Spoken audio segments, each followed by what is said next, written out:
Hello and welcome.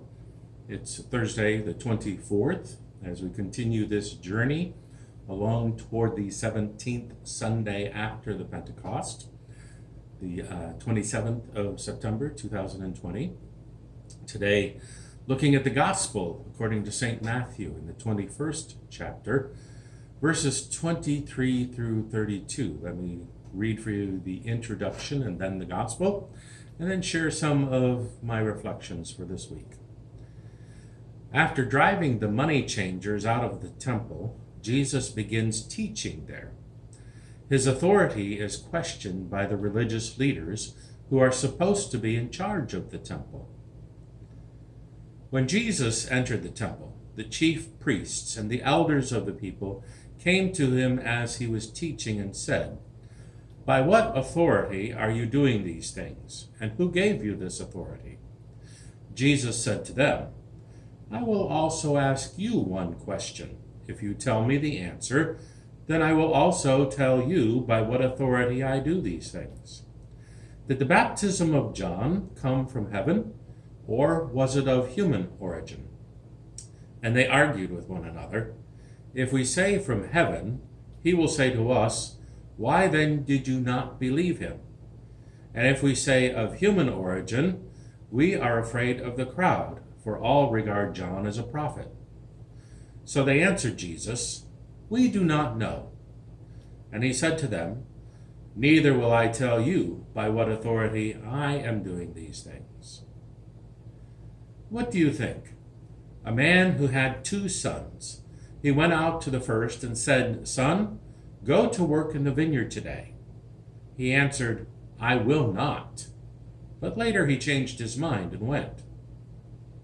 The father went to the second son and said the same, and he answered, "I go, sir." But he did not go. Which of the 2 did the will of his father? They said, "The first."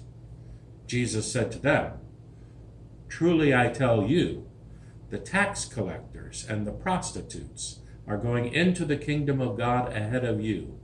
For John came to you in the way of the righteousness, and you did not believe him.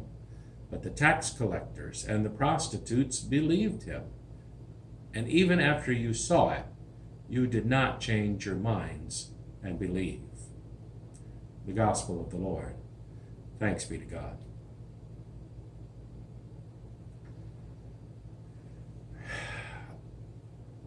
A man, not his actual name, but his pseudonym under which he wrote and did work, was Voltaire.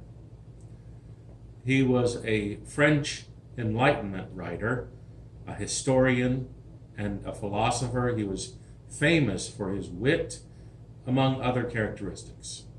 And he once said that we should judge people by their questions rather than their answers.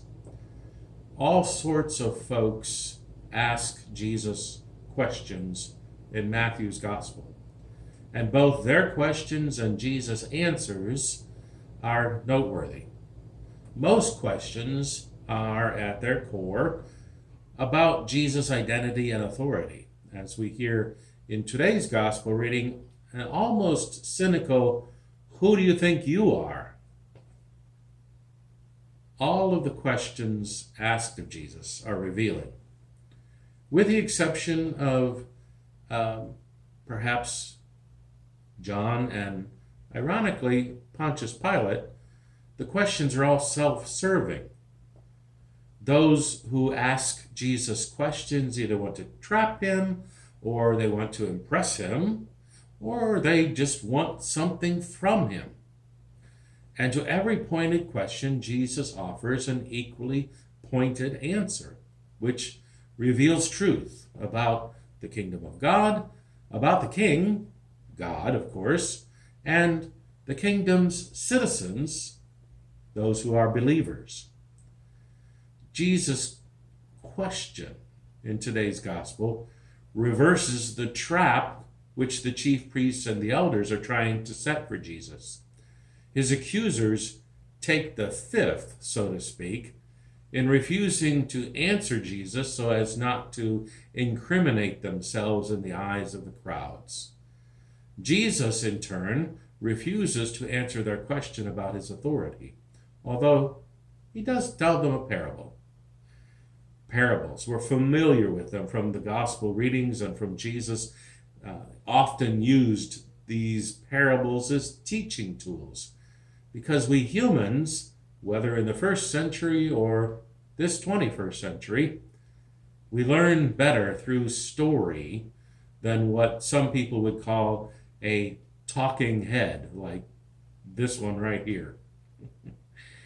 Hearing this parable helps us ask the question, which am I? Am I the one who appears obedient while in the end refusing to do the job? Or am I the one who by all appearances is the bad sheep of the family, yet in the end does what is needed? Which am I? Which are you? Are we the obedient ones who in reality make promises and do not follow through? Or are we the seemingly disobedient ones who will not make any promises yet go ahead and do the right thing in the end? In verses 31 and 32, Jesus is making an unmistakable accusation toward the chief priests and the elders in stating that they refused to listen to John the Baptist. And to add insult to injury, he then tells them that the prostitutes and the tax collectors would gain entry into heaven before them. Yikes. Prostitutes and tax collectors. In Jewish society, they were the lowest of the low. Jesus may have been, I don't know for a fact, I'm just speculating that Jesus may have been making a reference to pagan temple prostitutes, which would have been more than just adultery. It would have been a form of idolatry. It would have been a religious betrayal of God and of the first commandment. Tax collectors, oh my gosh, they were Jewish citizens who put greed before community, before their identity as Jews. They were collecting taxes for the enemy, for Rome. And in addition, tax collectors themselves could decide on how much tax to collect from their neighbors, and they had the authority to pocket the excess after giving Rome what was due.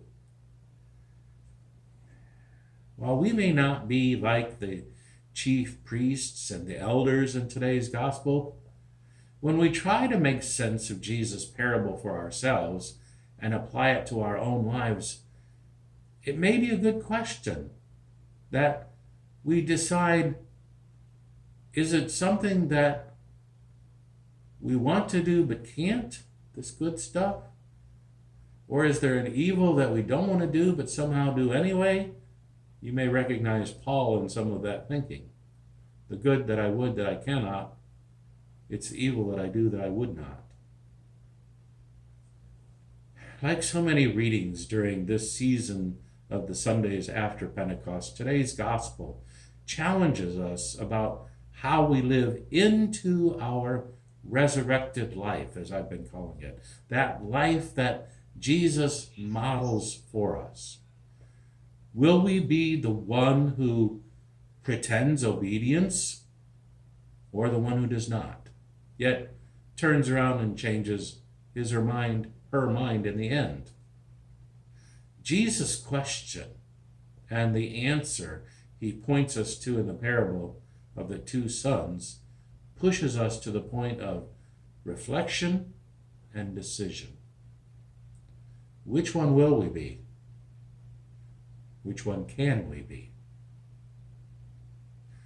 Thank you again for joining me today and for all of this week as we look at the upcoming readings for Sunday, the 17th Sunday after Pentecost, September 27th, 2020. Take care, have a great day, and God bless.